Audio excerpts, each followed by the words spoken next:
introduction to our Facebook Live friends. You are joining the Colorado Landscape panel that is part of the Innovate Collaborate discussion here in Denver. So welcome, and welcome back everybody in the room. I'm Jody Harden, and I have the privilege of being the facilitator of this panel. Had a chance to talk with these 5 amazing people here a couple of weeks ago and hear their stories of really creative, innovative collaborations that they've been part of over the last several years of their lives. So I am not going to talk about myself. I'm instead going to start asking them to tell their stories and invite each of you to spend a couple of minutes, let us know who you are, tell us about a problem, an issue, an area that you created a collaboration or innovation around, so we get to know you, and then we'll have some other conversations. Well, good evening, everybody. My name is Noah Atencio, and I'm Vice President of Community Impact at Community First Foundation. And I'm excited to share along the same theme I was hearing earlier from Meredith and Sarah about these unusual partnerships. And this is really a story about an innovation in the space of grant making. Community First Foundation was trying to solve the challenge of how to innovate and accelerate new solutions to mental wellness. But in order to do so, we had to take some risks with grantees. And I can tell you, having worked in philanthropy for many years, that foundation boards don't like to take risks very much. And so we had to think about how to creatively solve that. And going into unusual partnerships, one of the first things that I did was start to tap into my network. And early in the stages, I had this sense of kind of a Shark Tank model of bringing in new ideas and having kind of an advisory group who could help vet those ideas. But I sat down with a close friend and colleague, Amy Humble, and over coffee, we just started talking about this predicament that I was trying to solve. And right away she said, oh my gosh, this is what I'm doing in the tech space. I'm working with these amazing accelerator programs and these models where investors are giving money to these new startups and through the incubation process and acceleration process. And all of a sudden the light bulb started going off. And so in a matter of about an hour, we wrote down this whole plan on a napkin about what is now called the Innovator Society. And what we engaged in right away was building this concentric circle model of expanding our network. And so I tapped into close, trusted friends in the community who were highly engaged in the space of mental wellness and who I thought were pretty innovative. Folks like Jeannie Ritter, former First Lady of the state of Colorado, Don Mares, Deputy Mayor of Denver, Joe Conrad, who with Cactus Communications has developed these amazing platforms of communication around things like programs like Man Therapy, focused on mental health for men. And with that group, I was able to start to ask really good questions, get really good advice, but also expand that network even further. And then, through that network, we were able to identify a core group, which we called the Core 40 of leaders in the community. And we pulled them into our endeavor. Then we asked that Core 40 group to give us a list of names of leaders in the community who might be interested in taking a message of mental wellness back to their communities. And in the meantime, we were building this accelerator program with some amazing nonprofits, and you're going to hear about one of them tonight, Danielle Varda. And we gave each of those 6 innovators that we selected this wraparound of coaching support with 3 coaches each. And over a course of 10 months, these innovators were able to really accelerate their concepts and innovations in mental wellness, and then pitch their ideas in front of a large community audience. We threw together about 250 members of our community. We invited them to the Lakewood Cultural Events Center, the big theater. Our 6 innovators just blew them away with these great 5-minute pitches, talking about what they were going to do in this space. And then this is where things get really exciting. Community First Foundation invested $500,000 and put that money in the hands of each of those 250 members in that audience. Using our Colorado Gives platform and cell phone technology, we were able to let the audience actually disperse those grant dollars to those 6 nonprofit innovations. Now this is remarkable in the space of grant making, because as I said, foundation boards don't typically like to take that risk. So we were so thankful that our board of directors took that risk with us. But some of the lessons we learned is that you've got to find those unusual partnerships, be willing to collaborate, and then grow that network. And the good news is that our board met yesterday, and they're going to continue this program for another year. So we hope that all of you will be engaged in 2018 with us. Thanks.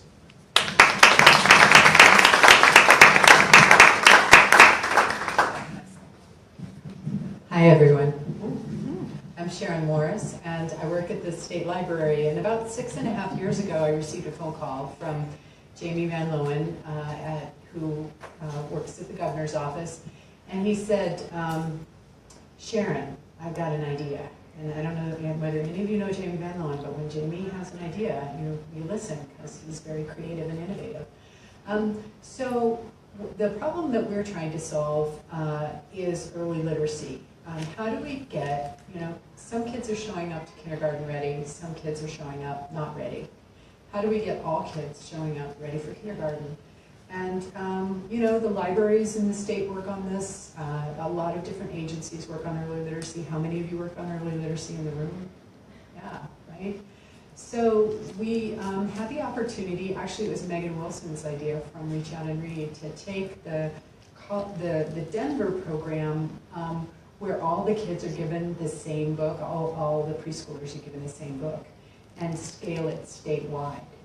And so the idea is every 4-year-old in the state, 75,000 4-year-olds would receive a copy of the same book. Now as a librarian, I love this because it's like book club, right?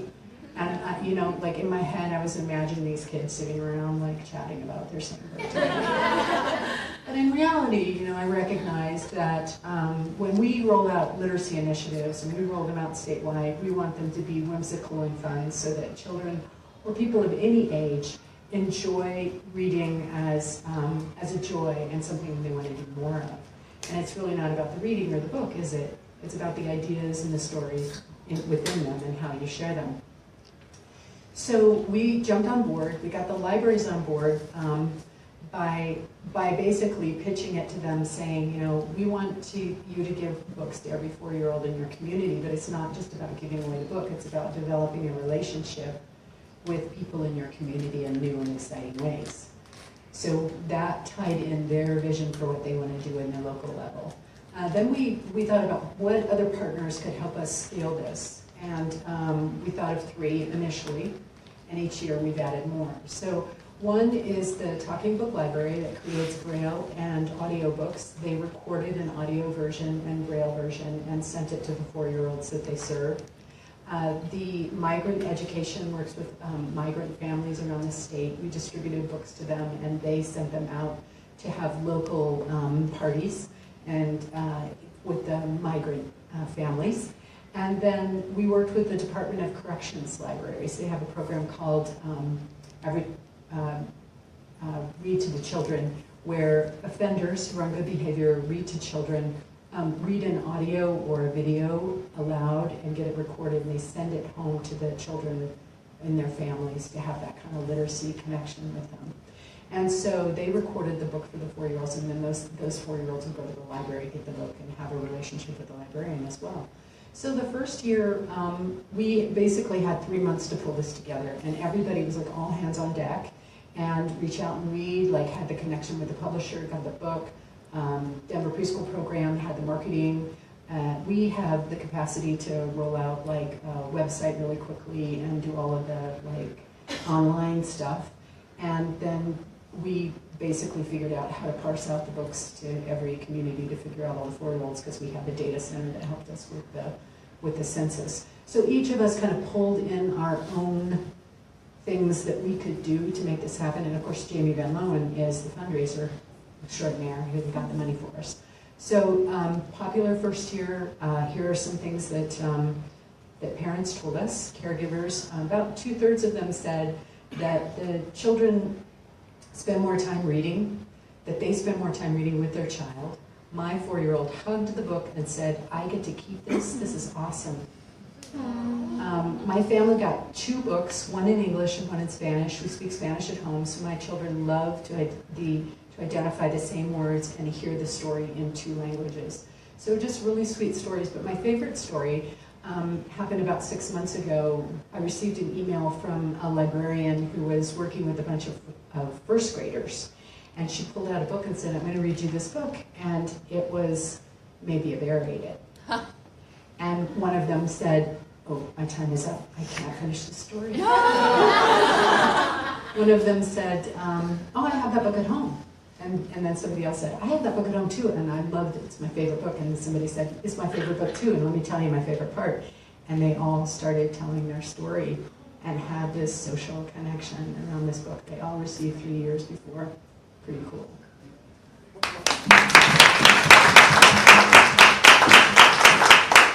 Hi everyone. My name is Will Chan. I am currently the Director of Economic Mobility for the Mayor's Office of the National Western Center and the North Denver Cornerstone Collaborative. Actually, I was going to change my story. When I was coming up, we were supposed to think of innovative, collaborative stories. And so I just started this job 3 months ago. This is a new initiative with the Mayor's Office. What does economic mobility mean is the constant question I get. So that's my current issue right now and trying to resolve that. My scope of work, and you all are asking me, give me that question, like, what is that? But it's a huge portfolio. So everything from Rhino to DIA, from workforce development, gentrification, affordable housing, smalls, nothing, I can solve this all on my own, right? For the city. Go, Will. Yay! And it's also like really touchy. Like these are communities. We're working in like Global Responsia, where you have Central 70, which is a really prominent, very controversial topic. Where you have mixed residents, where you have a huge number of undocumented populations. You have residents that are advocating that are not living in the community. And so for me, coming into this from the public sector and really going into this job with the capital G, how do I still establish that trust with these communities? How do I outreach? How do I create programming? How do I work alongside stakeholders? And how do I create that relationship where it's so hostile? I have like what I call my season ticket holders, where I see them in every community forum and they tell me exactly what they think, which is special when I saw this team. But I think even though it's pretty recent and I get to define this position, kind of what that driving factor is like I really need to like keep building opportunities with the community. We just announced this week in the Mayor's State of the Address, Community Investment Fund that was an idea that, okay, how do I reach all communities? Like, I'm still new to this job, I have a huge learning curve, I'm drinking from fire hose. I'm not good with idiomatic expressions, so excuse me for that. So trying to come up with a quick solution that is, government is not, government capital G, the city, the mayor's office is not quite as trusted, right? So how do you be transparent? How do you be accountable to the community? And so this community investment fund, there's so much development going on. There's so much interest in Denver. We're at this amazing tipping point as a city, and we're finally, I think, starting to own that growth. But how do we bring communities along with us so that they're not left behind? And I think this community investment fund is part of our commitment with the National Western Center, at least, is reinvesting funds right back in the community that is not dictated by the city, that's not dictated by the government, that we're going to have this fund that is going to be driven and allocated, and the process is going to be driven by the community itself, which is a brand new concept that's not in any government, that's not in any city. It's a mix of like 4 different types of budgeting models, which is also fun to learn about. But I think this is a way that we can show our commitment to the community, and I think trying to find those solutions where we can, again, bring along many, many different stakeholders and solve many different issues all at once and kind of have this catch-all where if, again, my season ticket holders are telling me that they really wanted to have like iron paint for DPS schools, and then someone else is talking about environmental health with the Central 70 mitigation, and then someone else is talking about affordable housing for artists. Like, it's really hard for one person, right, to take on all of that. But I don't want to own that. I'm not the subject matter expert, as much as I'm trying to like feel like I'm in grad school every day learning on this job. I want the community to own that because you're driving that message, you're living in this community. And so having this community investment fund that is going to be owned by 50 community members potentially, and that rotates every year, that can drive immediately what their needs are and prioritize that. That's the innovation, I think, for me in my current role that we're putting out. But again, it's also that, for me, innovation and collaboration goes hand in hand. You can't have one without the other. So really making sure that as part of government, like we educate, that we're working alongside communities, but also having diverse stakeholders at the table. It's not just the developers, the contractors that are driving, it seems like a lot of the cities, but also the CBOs, the service providers. I came from the immigrant world, where I was working on a lot of immigrant programming and working with underserved, marginalized communities. And so finding unique ways, and we'll talk about this later throughout the panel, but how do we communicate and how do we maintain that authenticity moving forward?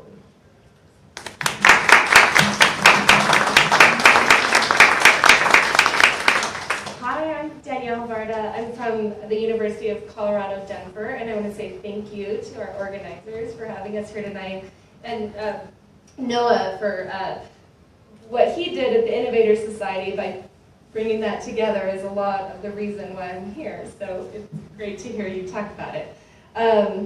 So I'm going to tell kind of a bigger story, and I brought a special guest with me today. She's one of my biggest inspirations.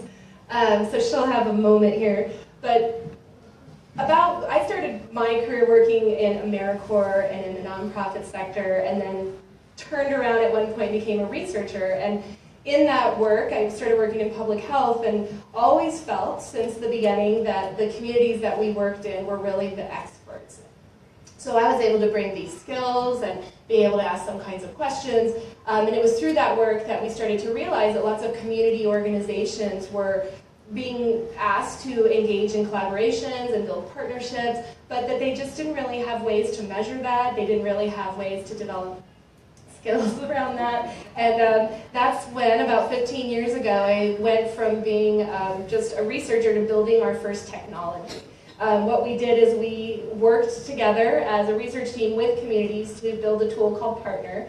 And that tool was free. It was for people primarily in public health departments to use as a way to collect data to help inform the practices that they were doing and measure partnerships, measures collaboration, and also build those network maps, of like the nodes and lines. You'll have to envision it. The first network map I remember seeing was when I think I was in elementary school, and we were learning about HIV and AIDS, and we would see those maps of not just important to who we're connected to, but who those people are connected to, as the power of the network is the first one I remember. And so we helped people and make those visualizations of their own connections. And it was through that work when I came to Colorado that I met my colleague Ayala Talmi, and she said, let's apply that thinking to the system of care for babies and young children with special health care and developmental needs. So we did that, and we did what we do all the time in my center. We measure systems, and we looked at how organizations work together, and we looked at collaboration from that lens.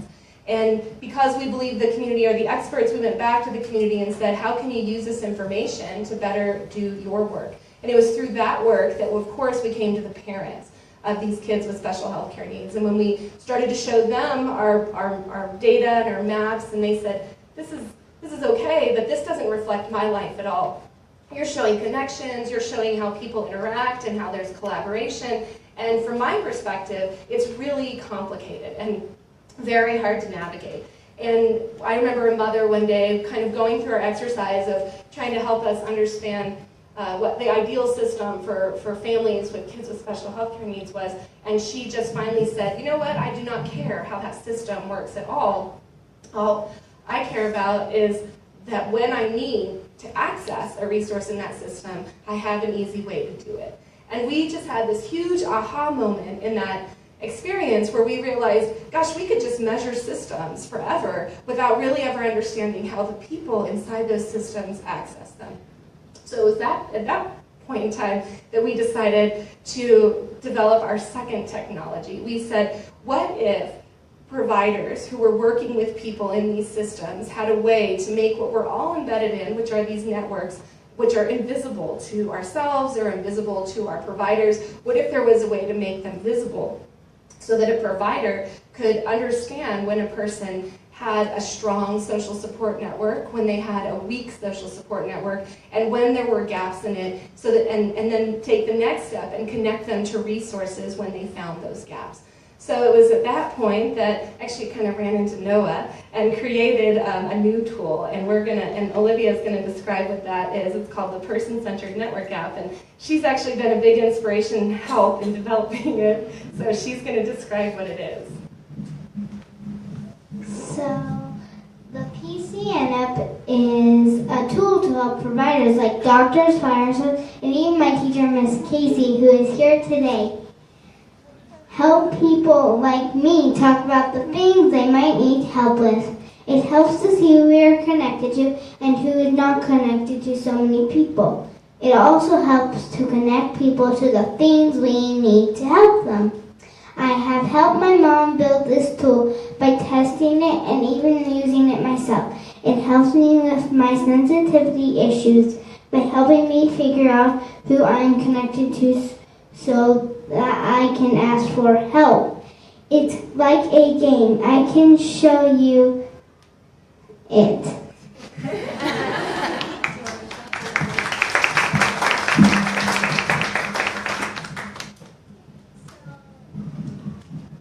So it has all the people I'm connected to, and my problems are the yellow boxes. The people on the outside are the people who I am connected to. And me in the middle is, and then what I can do is connect people like my mom and dad to my daycare teacher. It is so fun and easy.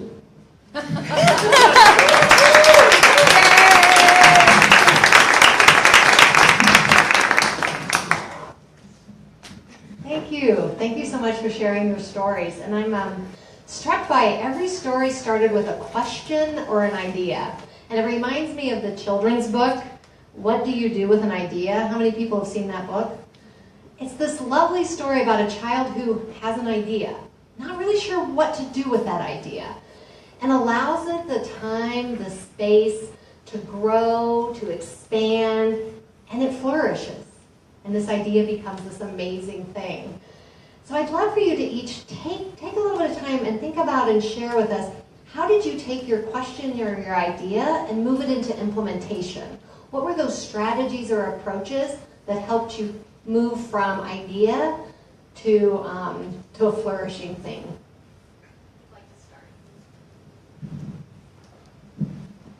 I say take no time. So because of bureaucracies and systemic barriers and whatnot, if there is an idea, try to move as quickly as possible. I think, and before you talk yourself out of it, before you have other people, try to stand up, before other people talk you out of the idea, I think bringing stakeholders together that you think you would like to work with, that you would like to would be a good partner that might be dialed into this, that could be a technical expert.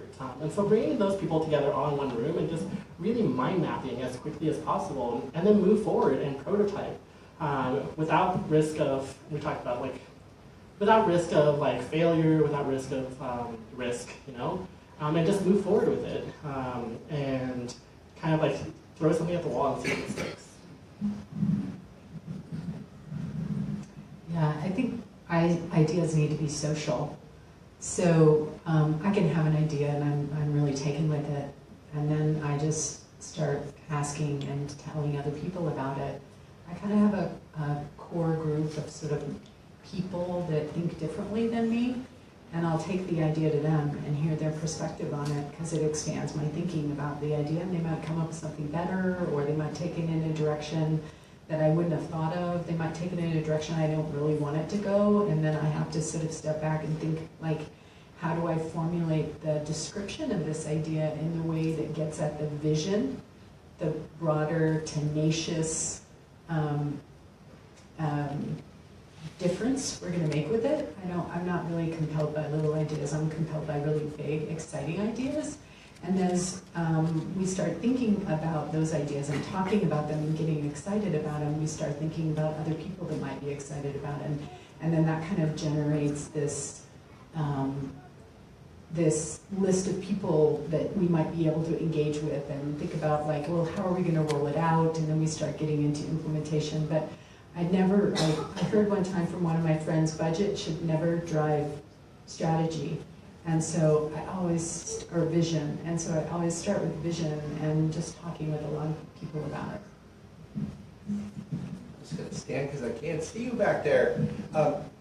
I'd say for what I experienced in that process was that I have skill sets that are very limited around, especially around this building the Innovator Society. I'm kind of a big idea thinker, but then I'm really struggling the details. So for me, it was really about bringing in really smart people who have different skill sets than I have and making them a very core part of a project team. And through that process, I was able to get the talents of an individual who's excellent at backcasting and developing a very solid laid out plan. And then other people who understood the work of like coaching, accelerated programs, and then placing a lot of trust in them. And I think it's that idea of trust with that team that really makes something successful.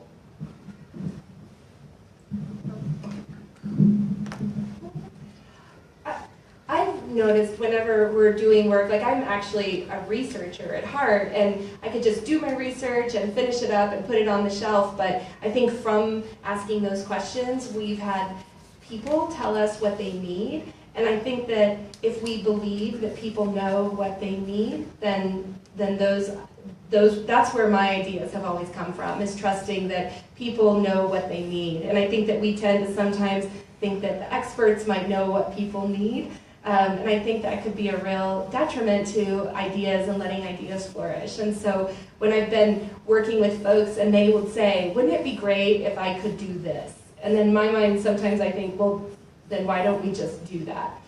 And so I think listening to people, hearing what they have as ideas, and then helping bring together all the different skill sets that folks have, but having that collaborative approach is what's really made, I think, ideas pop up. I remember actually when Noah and I talked the first time, and he was like, hey, I've heard you've been presenting on this idea. And then he was the one who said, what if you apply for this thing and it becomes something real? And it was actually, I had been saying, and then I'm going to build this app like for a year, and then finally it was someone else like Noah coming along and saying it could probably happen if you put yourself out there. It was really good.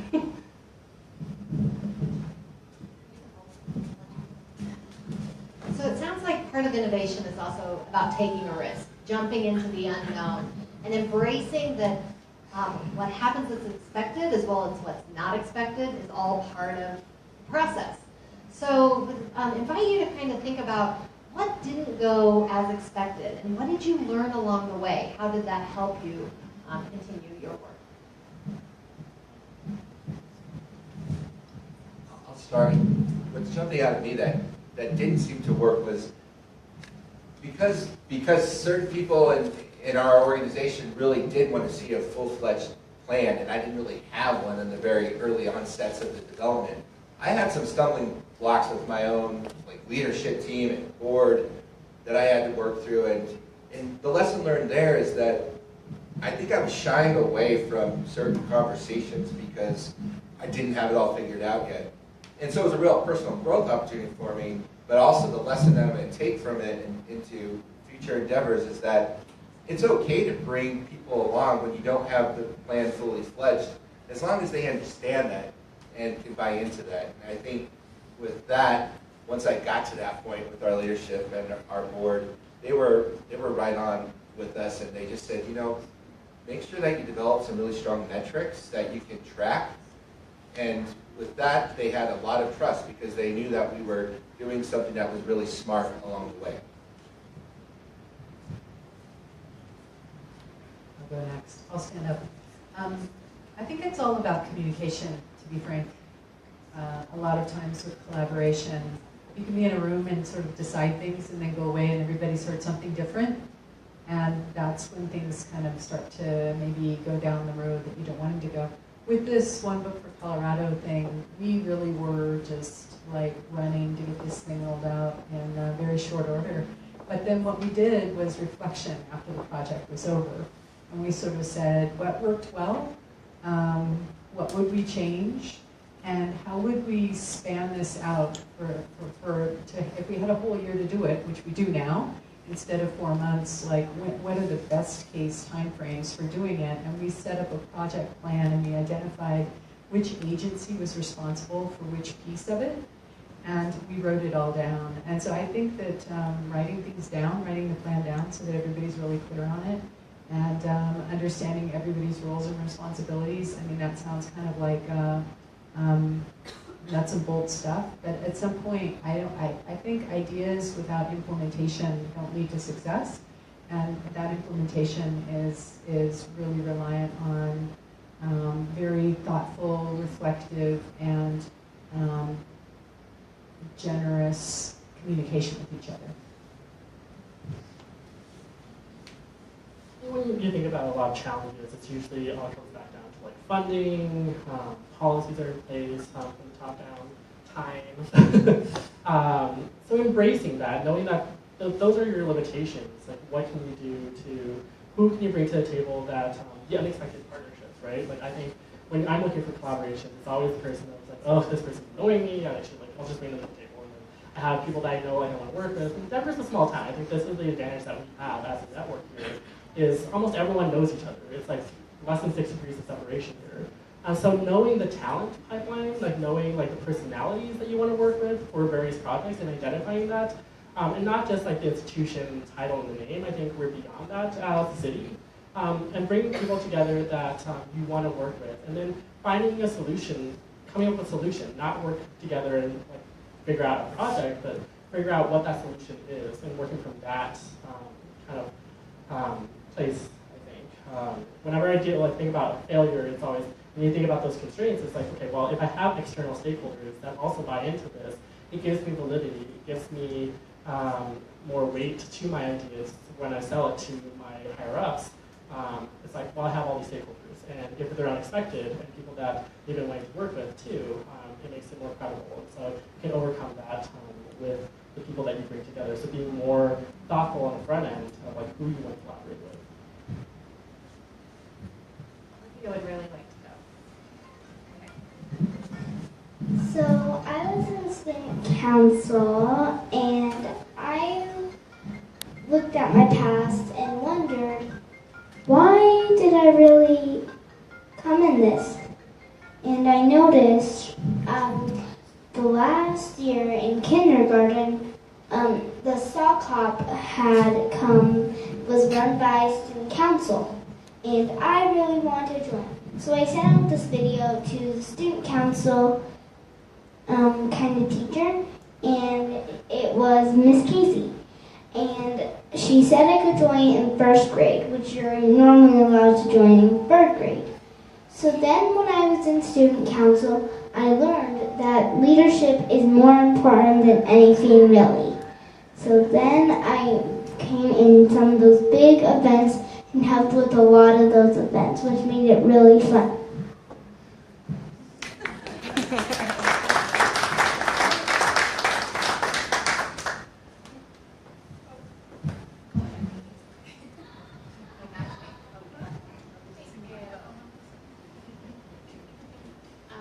So curiosity and openness seem to be really key to collaboration and innovation. So I'd like to hear from you all, like what has surprised or delighted you in your work? What has just been totally like, wow, delightful in the work that you've been doing? There's so much that's delightful in this work. We're trying to tackle an issue that isn't talked about. There's so much stigma around mental health, mental illness, and yet we know that if you do these early intervention strategies that you are all doing in this room, helping children develop, helping their families engage with their own children in ways that are dynamic and supportive and loving, we know that those children are going to grow up with protective factors that are going to strengthen them when they get into school and beyond. And so what's so delightful for me was seeing these 6 innovators have these ideas and how they could engage in community and how they could take the community along these paths of exploring their own issues around stigma organizations like Project Helping and I'm Unique, where they're doing all these cool, creative ways to bring community together and talk about really tough issues, or give people with mental illness the opportunity to be of service in their community. I mean, these are the kind of things that, as I've watched these innovations grow over the past year, I'm seeing these like remarkable social returns on these investments that I could have never comprehended. And so it's a delight just to have 6 amazing organizations added to my own personal network and just watch them thrive.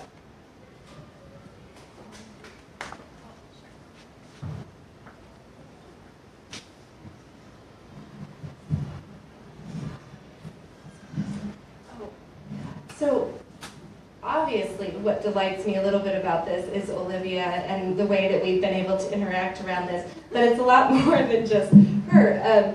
What I found really neat about having tools that we can put in people's hands is I love that moment when you're kind of showing someone something and they're like, yeah, I see that, and then there's that moment where they kind of connect and they're like, oh. And that moment for me makes me realize, like, this is something neat, this is something people might be able to use. And I'll explain why I have Olivia here, besides that she's just a really great presenter. When I was developing the app, it's really designed, it asks people questions about themselves, their social determinants of health, what are the things that they need. It'll ask them questions like, are you lonely? How often are you lonely or isolated? And your health, and do you want help? And then goes through this series of questions about who helps you with the things you need. And I would always give it to Olivia because the kids love, these are my kids back here, they'll love tablets, right? And I just want them to break it, like show me where the bugs are.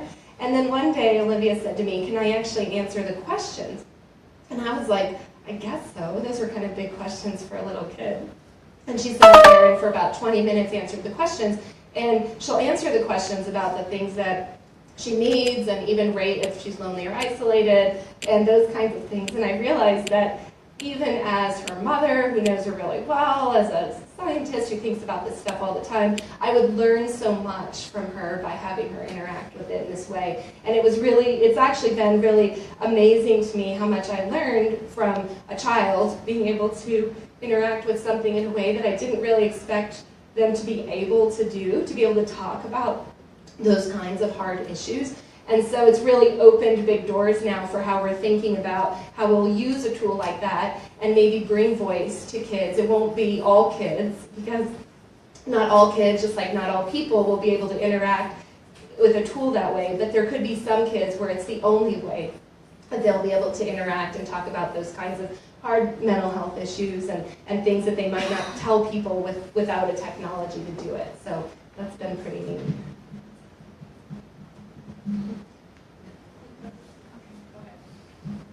So I was at my school and I was noticing a lot of people are struggling with some things like anger issues and homework and reading.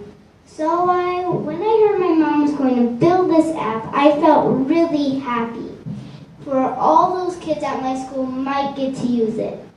So after my mom created the app, I went around and looked at those kids' issues, and they said most of their parents had downloaded the apps to help them help with their issues. And I felt really happy for them.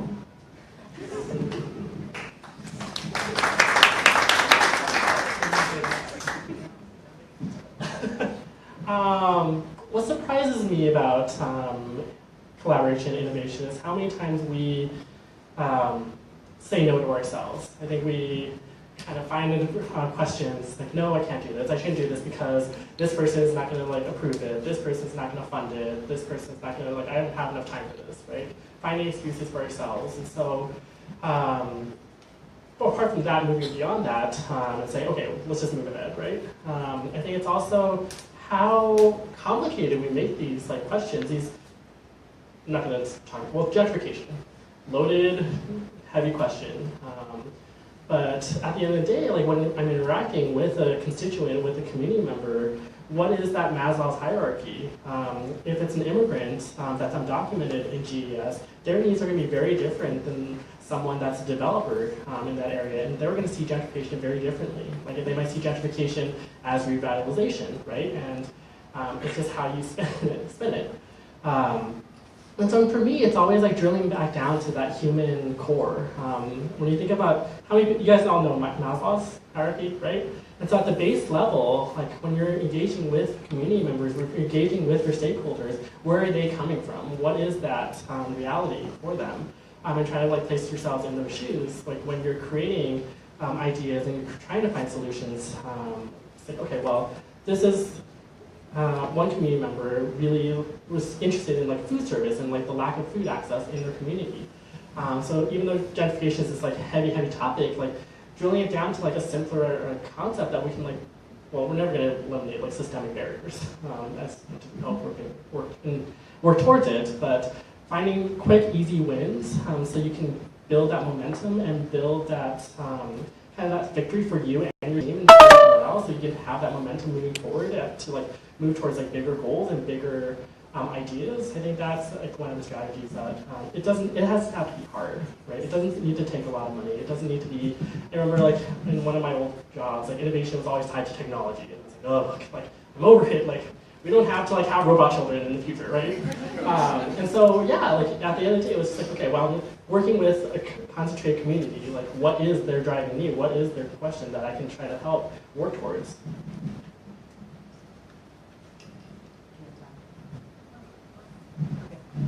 I'll just tell a quick story about another project that we worked on that was delightful all the way through to the end.